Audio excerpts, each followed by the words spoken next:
All right, continuing on with George Carlin, and this is flying.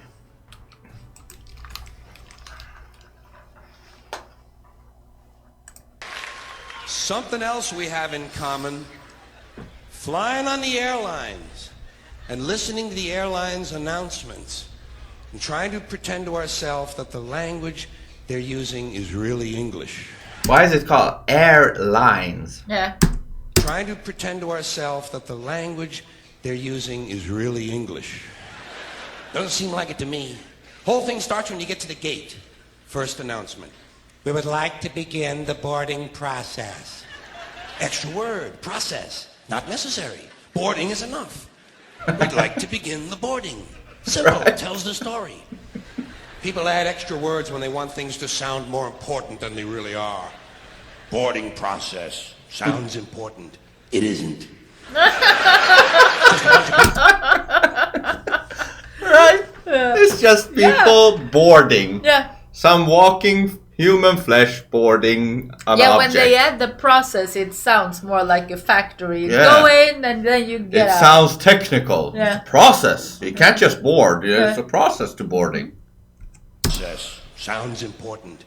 It isn't. It's just a bunch of people getting on an airplane. People like to sound important. Weathermen on television talk about shower activity. Activity. Sounds more important than showers. I even heard one guy on CNN talk about a rain event. Louisiana's expecting a rain event. I thought, holy shit, I hope I can get tickets to that. Rain event. Emergency situation. News people like to say, police have responded to an emergency situation. No, they haven't. They've responded to an emergency. We know it's a situation. Everything is a situation. Anyway, as part of this boarding process, they say, we would like to pre-board. Well, what exactly is that anyway? What does it mean to pre-board? You get on before you get on? That's another complaint of mine. Too much use of this prefix pre. It's all over the language now. Pre this, pre that. Place the turkey in a preheated oven. It's ridiculous. There are only two states an oven can possibly exist in, heated or unheated. Preheated is a meaningless fucking term. Right? Yeah. What do you mean preheated? No. What does that mean? Cold? Turned off? What the fuck does that mean? Frozen? Is the oven frozen? Preheated. It's ridiculous. The fuck, man? When you stop and think about this shit, you like they're pulling a prank on you, almost. Place the turkey in a preheated oven. It's ridiculous. There are only two states an oven can possibly exist in: heated or unheated. Preheated is a meaningless fucking term. It's like pre-recorded. This program was pre-recorded. Well, of course it was pre-recorded. When else are you going to record it? Afterwards? That's the whole purpose of recording, to do it beforehand. Otherwise, it doesn't really work, does it? Pre-existing, pre-planning, pre-screening. You know what I tell these people? Pre-suck my genital situation.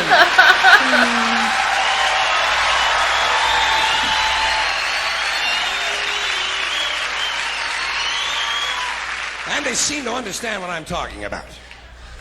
Anyway, as part of this pre-boarding, they say, we would like to pre-board those passengers traveling with small children. But what about those passengers traveling with large children? Suppose you have a 2-year-old with a pituitary disorder. You know, a 6-foot infant with an oversized head. Kind of kid you see in the National Enquirer all the time. Actually, with a kid like that, I think you're better off checking him right in with your luggage at the curb, don't you? Well, they like it under there. It's dark. They're used to that. Out this. Yeah, when you say small children, then you're saying there is big children, right? Yeah. Well, they like it under there. It's dark. They're used to that. About this time, someone is telling you to get on the plane. Get on the plane, get on the plane. I say, fuck you, I'm getting in the plane. In the plane. On the Evel plane. Knievel, get on the plane. I'll be in here with you folks in uniform. There seems to be less wind in here. They might tell you you're on a... Right? Yeah. Think about that. That is what they use. Get on the plane. Get on the plane now. That's wrong, man. I mean, it's literally wrong. They might tell you you're on a non-stop flight. Well, I don't think I care for that. No, I insist that my flights stop. At an airport. It's those sudden, unscheduled cornfield and housing development stops that seem to interrupt the flow of my day. Here's one they just made up. Near miss. When two planes almost collide, they call it a near miss. It's a near hit. A collision is a near miss. Look, they nearly missed. So true. So true.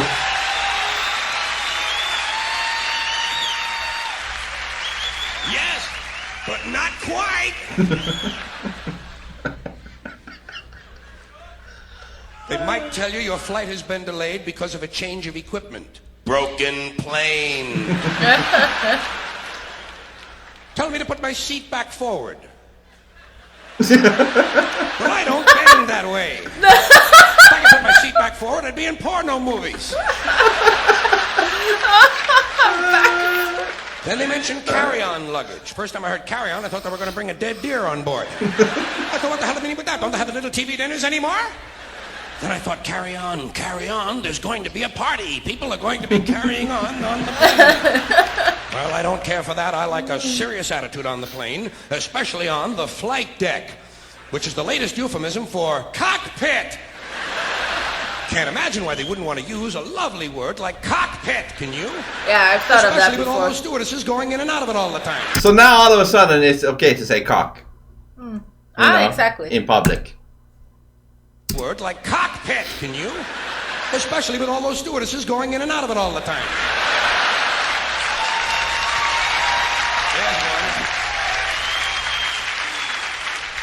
There's a word that's changed, stewardess. First it was hostess, then stewardess, now it's flight attendant. You know what I call them? The lady on the plane. Sometimes it's a man on the plane now. That's good, equality. I'm all in favor of that. Sometimes they actually refer to these people as uniformed crew members. Uniformed, as opposed to that guy sitting next to you in the Grateful Dead t-shirt and the fuck you hat. Who's working on his 9th little bottle of Kahlua, I might add. As soon as they close the door to the aircraft, that's when they begin the safety lecture. I love the safety lecture. This is my favorite part of the airplane ride. I listen very carefully to the safety lecture, especially that part where they teach us how to use the seat belts. Imagine this. Here we are, a plane full of grown human beings, many of us partially educated, and they're actually taking time out to describe the intricate workings of a belt buckle. Place the small metal flap into the buckle. Well, I asked for clarification at that point. Over here, please. Over here. Yes, thank you very much. Did I hear you correctly? Did you say place the small metal flap into the buckle, or place the buckle over and around the small metal flap? I'm a simple man. I do not possess an engineering degree, nor am I mechanically inclined. Sorry to have taken up so much of your time. Please continue with the wonderful safety lecture. Seatbelt. High-tech shit. The safety lecture continues. The next thing they do, they tell you to locate your nearest emergency exit. I do this immediately. I locate my nearest emergency exit, and then I plan my route. You have to plan your route. It's not always a straight line, is it? Sometimes there's a really big fat fuck sitting right in front of you.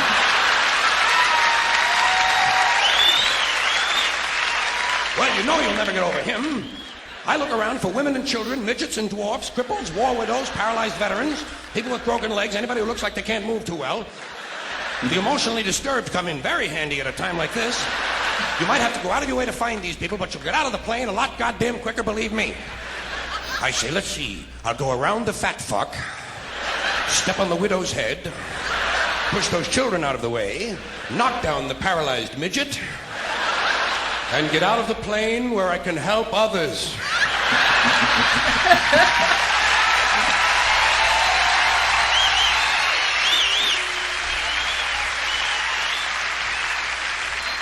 I can be of no help to anyone if I'm lying unconscious in the aisle with some big cocksucker standing on my head.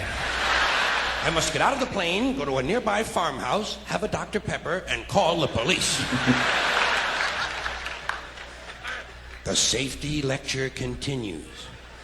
In the unlikely event, this is a very suspect phrase, especially coming as it does from an industry that is willing to lie about arrival and departure times.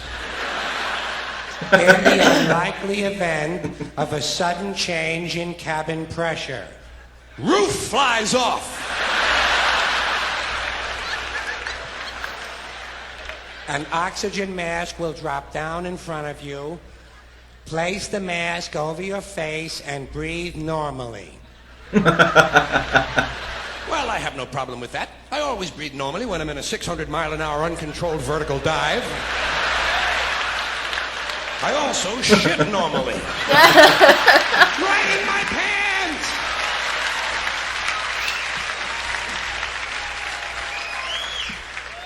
They tell you to adjust your oxygen mask before helping your child with his. I did not need to be told that. In fact, I'm probably going to be too busy screaming to help him at all. This will be a good time for him to learn self-reliance.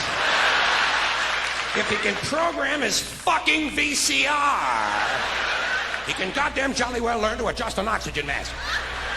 Fairly simple thing, just a little rubber band in the back is all it is. Not nearly as complicated as, say, for instance, a seatbelt. The safety lecture continues. In the unlikely event of a water landing.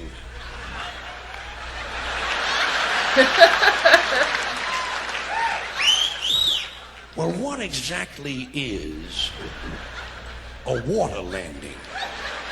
Am I mistaken, or does this sound somewhat similar to crashing into the ocean?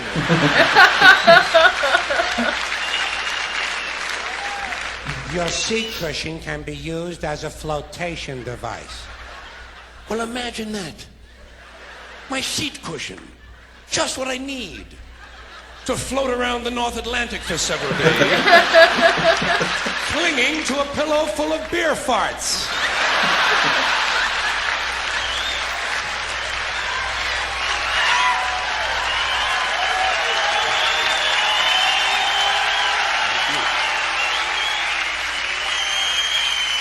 Thank you. You know, I wonder, these military planes and shit, they can do so that if the airplane malfunctions or whatever, they can just jump out. Yeah. Why can't they do that on a regular? No, what? But their plane, the roof opens. Yeah, do some similar shit with the whole fucking roof of the plane. Why couldn't you do that? Then you need then you need to know how to use a parachute, and then you need to also have the parachute on you. Well, they can do it in the safety lecture. I mean, you're waiting for the plane to take off for 45 minutes. You know what I mean? Like, yeah, I understand what you mean. Is that because maybe they don't want, maybe the elites? This might be very, far-fetched, but maybe the elites want an option to. I don't know. Maybe they can do some shit so that a plane crashes if there's a politician they don't like on the plane, and then nobody gets fingerprints. You know what I mean? Like, you died in a plane crash. Might be too far-fetched, but still, why don't they do it? Thank you. The flight continues. A little later on, toward the end, we hear, "The captain has turned on the fasten seatbelt sign." Well, who gives a shit who turned it on? What does that have to do with anything? It's on, isn't it? And who made this man a captain, might I ask? Did I sleep through some sort of an armed forces swearing-in ceremony or something? Captain, he's a fucking pilot, and let him be happy with that. But those sightseeing announcements are any mark of his intellect, he's lucky to be working at all. Tell the captain, Air Marshal Carlin says, go fuck yourself. Yeah, captain.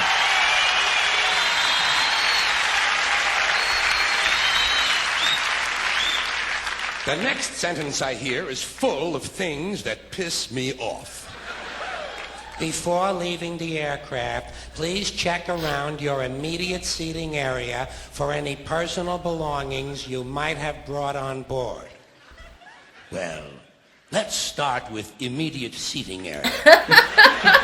Seat! It's a goddamn seat! Immediate. Check Immediate. around your seat for any personal belongings. Well, what other kinds of belongings are there besides personal? Public belongings? Do these people honestly think I might be traveling with a fountain I stole from the park?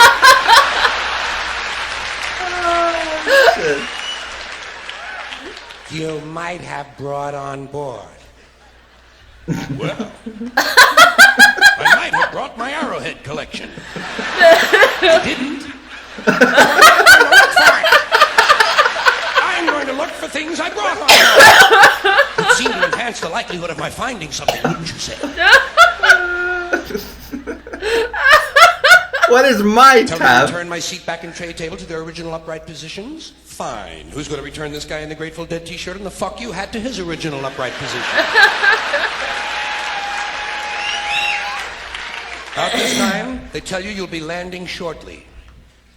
That sound to you like we're going to miss the runway? Final approach is not very promising either. Final is not a good word to be using on an airplane. Sometimes the pilot will get on and say, we'll be on the ground in 15 minutes. Well, that's a little vague, isn't it? Now we're taxiing in. She says, welcome to O'Hare International Airport. Well, how can someone who is just arriving herself possibly welcome me to a place she is not? Doesn't this violate some fundamental law of physics? We're only on the ground 4 seconds. She's coming on like the fucking mayor's wife. Where the local time... Well, of course it's the local time. What did you think we were expecting? The time in Pango Pango? You know what I think it is? I might be wrong, but I think it is. They were conditioning us to this sterile, robotic, society before they had that technology. Yeah. You know what I mean? Because now there's a robot probably that could take that place. Welcome to blah blah blah blah blah. You know what I mean? Yeah. But before they had that technology, they were conditioning us with the words and the behaviors of such a thing. What did you think we were expecting? The time in Pango Pango? Enjoy your stay in Chicago or wherever your final destination might be. All destinations are final. That's what it means. Destiny, final. If you haven't gotten where you're going, you aren't there yet.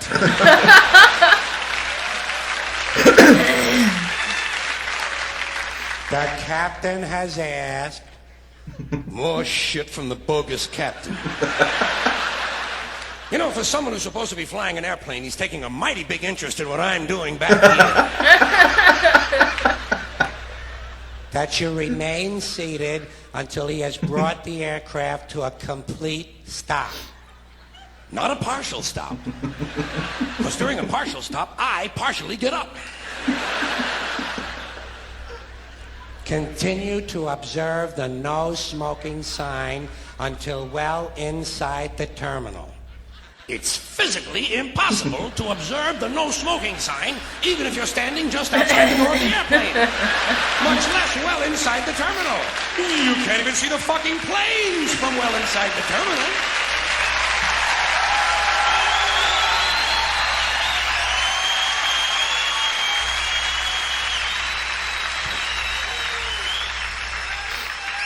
Which brings me to terminal.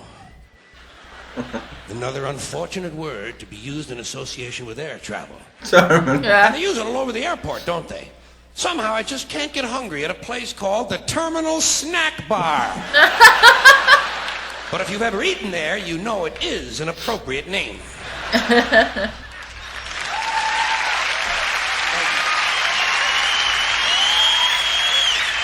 Thank you very much. Thank you.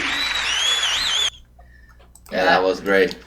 And there again, we have the analyzing, because he must have thought, Right, sat down and thought of this, hit an airplane, like, what the fuck? Right? He must have sat there and just observed. Like, what the fuck is this? Yeah. You know? Super fun. And everything you say is true. Some things, you might have thought of sometimes, but some things he say, you'd like, just, yeah, that is ridiculous. I never thought of that. The laughs that you can get from some of his stuff is crazy. It's one of those burst out laughters that can continue even. That's a sign of a fucking great comedian right there. Yeah, super. You know what I mean? Yeah. That's made for it. Absolutely. Great stuff. Yeah. I'm gonna do more. Peace out.